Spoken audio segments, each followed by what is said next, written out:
Okay, I guess I was wrong. Yay, you get to have actually two more videos. This is for the day after the quiz.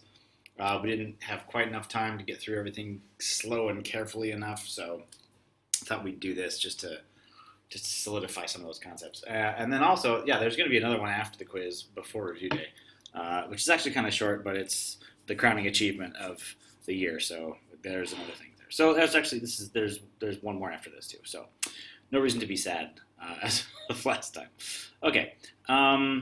So today, random variables, discrete random variables. We're not really going to do continuous random variables. We're just going to do discrete random variables. Discrete random variable.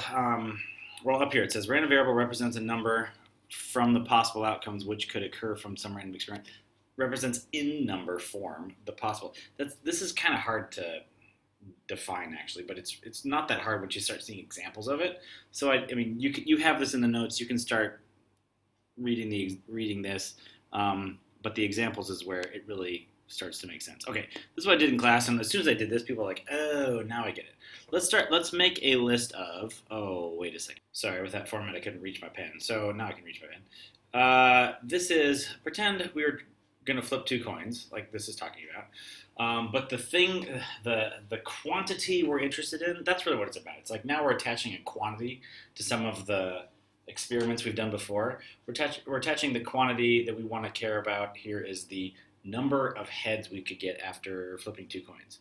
So the variable we care about is number of heads, and we're going to keep track of the probability of each one of those cases. So we're going to make this list of all the possibilities of how many numbers of heads could you possibly get. Now they have it in graphical form here, but let me list it this way. I think this might be more the way you're going to see it, or more the way you like to see it anyway.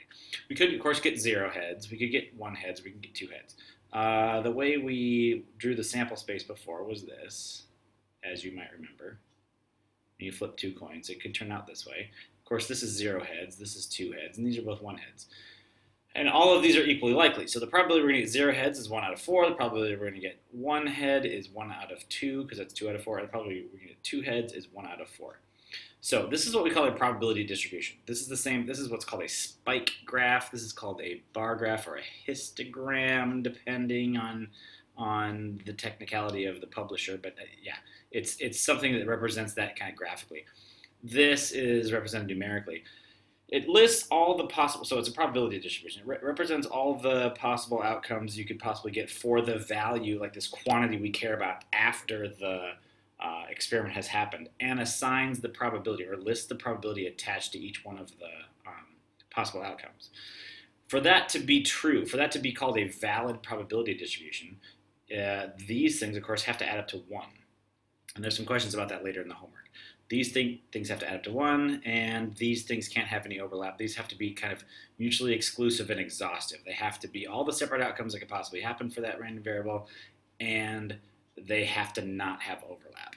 They can't both happen. So we've done that here. That's kind of a simple one. This is a really complicated way to say what has to happen is all those things have to add up to 1. This is the sigma notation for that. I talked about that in class. We really don't need to understand it this way yet. But in case you're interested in what sigma notation means, this means exactly this. We have this group of probabilities. So the P1, P2, P3 here would be like the 1/4, the 1/2, the 1/4. I'd call this maybe P1, P2, P3 or something. And if when I add up all those probabilities, I should add up to 1. Here's the sigma notation for that. Sigma, this is capital Greek S. It's describes we're going to be adding up a bunch of these little guys. We're going to index them by this little letter I, this little subscript. They're going to go from 1 to n, and when I add them all up, they're supposed to equal 1. That's all that really means. You could give it a table. You could make it a table. You could make it a graph. You could make it some sort of function, but we're not really going to do that much this year. We do that a lot in AP Stats, and they do that. Actually, I think that'll be the next time you see probability mass functions would probably be in AP Stats. I don't think you're going to see it in Excel math too. You don't have this slide. This is here's a list of the types of problems you might get. They're separated out in the next few slides, such as this. All right, so the probability here we're concerned with is how many magazines we might sell in a given day. And they give you this probability distribution, or you're given this kind of paragraph here, and you write it out as this probability distribution. of on any given day, how many magazines might you sell? The probability you're going to sell 0 magazines is actually 0. The probability you might sell 1, on 23% of the days you sell 1 magazine, on 38% of the days you sell 2, etc. So what they've done here is they've gone all the way to the point where they've listed all possible probabilities. You notice all of these add up to 100%, and they speak to the different numbers of magazines you might sell on any given day. There's a spike graph of that that's a little graphical. It kind of helps you see that 2 is the highest, and it kind of goes, kind of this trend. It's kind of rare to sell 5, but on down to 2. 2 is the most common. So that is kind of helpful, but we're going to see a lot more like this too. So there's the 3 answers for the thing. This is called a spike graph again. All right, so the following are probability distribution functions. So is this actually a valid way to describe some random variable and its probability distribution? Well, one requirement that if x is 1 or 2 or 3 or 4, those are mutually exclusive, that's fine. The thing we should be concerned about is if I put in 1 or 2 or 3 or 4 here, and I compute all these fractions, will the sum of all those actually add up to 100%? And here's the answer. They've actually done that here. If I put in 1 into here, you notice this would be 2 out of 34. If I put 2 into that function, this would be 2 squared plus 1. That would be 5 out of 34. And strangely enough, 2 plus 5 plus 10 plus 17 actually adds up to exactly 100%. Adds up to 34 out of 34. So yeah, that's, strangely enough, that's kind of a strange one. That's a valid probability distribution. What this actually represents, I have no idea. Like, it doesn't tell me what this is the probability of, but it could be that the probability that the thing happens and it has a value of 1, and if that's 2 out of 34, and the probability that it has a value of 2 is 5 out of 34, etc., and it stops here. If those are the probabilities, this could be a viable random variable, is all that's about.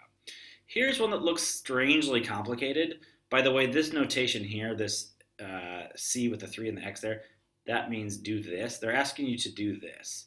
Take 0.6 to the X power and then take 0.4 to the 3 minus X power. That looks oddly cumbersome right now. That's actually a form we're going to deal with a lot pretty soon in the lesson after the quiz. This is what's called the binomial expansion, and these probabilities are very common, actually. They're just giving you one example and then make you compute it and go, hey, guess what? As crazy as this looks, it actually adds up to 100%. I might as well tell you what this is for. This would be like, pretend you had a 60% chance of making a free throw and you were going to shoot 3 of them. These are all the different probabilities for making 0 or 1 or 2 or 3 of the free throws. You're going to shoot 3 free throws. The probability you make 0, of course, would be you have to miss all of them, and you'd have to not make. Sorry, let me think about this. You'd have to 60% just making it. Sorry, I misspoke. You'd have to make 0 and miss 3. That's it. And how many ways are to do that? There's actually one way to do that, which is the combination of three items. Taking 0 of them is one thing.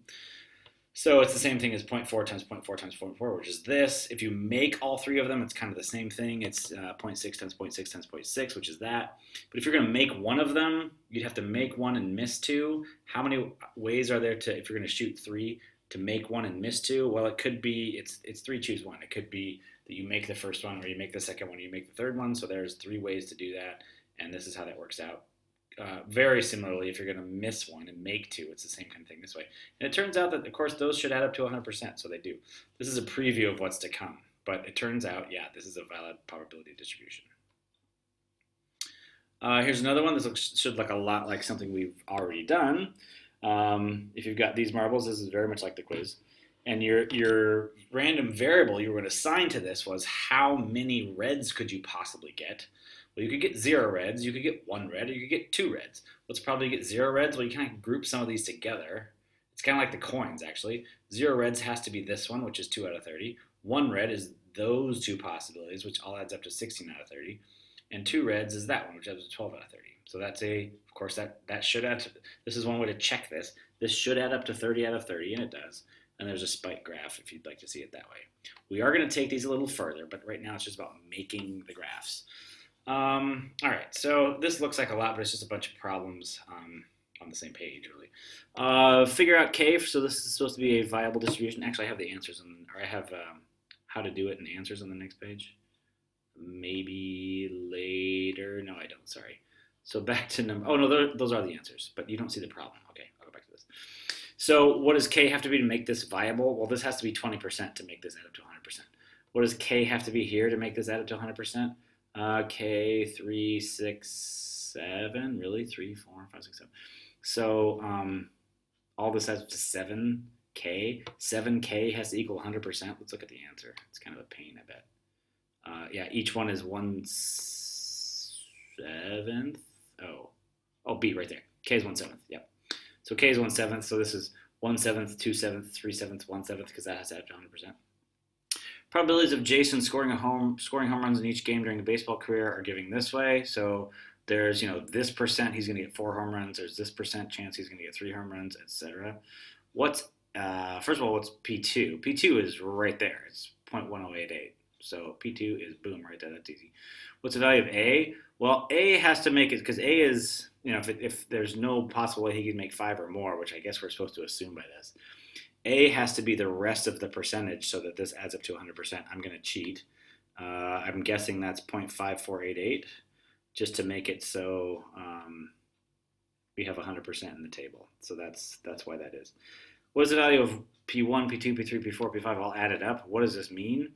Well, remember, plus means or when we're talking about mutually exclusive events. And of course, these would be mutually exclusive for a couple reasons. First of all, that's the definition of probability distribution. They have to be mutually exclusive. And so we can say this actually does mean or here. 1 or 2 or 3 or 4 or 5 home runs. One in this situation, of course, that's just everything but this. So that's about, 45 point something percent. That sounds like that would be the probability he makes at least 1 home run. 1 or 2 or 3 or 4 or 5, and it seems like that's the max. So he makes at least 1 home run, or he doesn't make 0 home runs, something like that. Draw probability distribution spike graph. I'll let you draw that if you want, or just look at this picture and it looks something like that. Okay. Number 3, explain why the following are not. Like, what's wrong with this? How come this cannot be a probability distribution? I'm guessing this doesn't add up to 1. 50, yeah, that adds up to 110%. This has a negative in it. There's no way that the probability of 5 can be negative. Probability has to be between 0 and 1. Number 3, Sally's number of hits in each softball. Oh, I have to move this down because I changed the aspect ratio of this thing. Can I do that quickly? Sorry. There, can you see that now? Also about a baseball type of event. All right. State clearly what the random variable represents. It's the number of hits each softball match. So how many hits she might have. There's a 2% chance she's going to get 5 hits. There's an 8% chance she's going to get 4 hits, etc. Find K. Well, K would have to be such that it adds up to 100%. So just subtract all those from 100%. I'm guessing it's 23% for K. Find the probability that, I guess it's this thing. Find the probability that the value of X is greater than or equal to 2. Well, it would be adding up all of these. K plus 0.46, which was whatever that was, 23%. Add all those up. And the probability that that X is between 1 and 3, which would mean count 1, count 2, count 3, and add all 3 of those up. And those answers are here in number 4. Do I have any more questions back here? No, I have answers to 5 and 6, and I don't know what those questions are. Sorry about that. Okay, here we go. All right, the last major concept of this lesson today was expectation. I'm almost at the end of this video, so I think the end of this time that it lets me record per video, so I'm just going to stop here and go to part 2.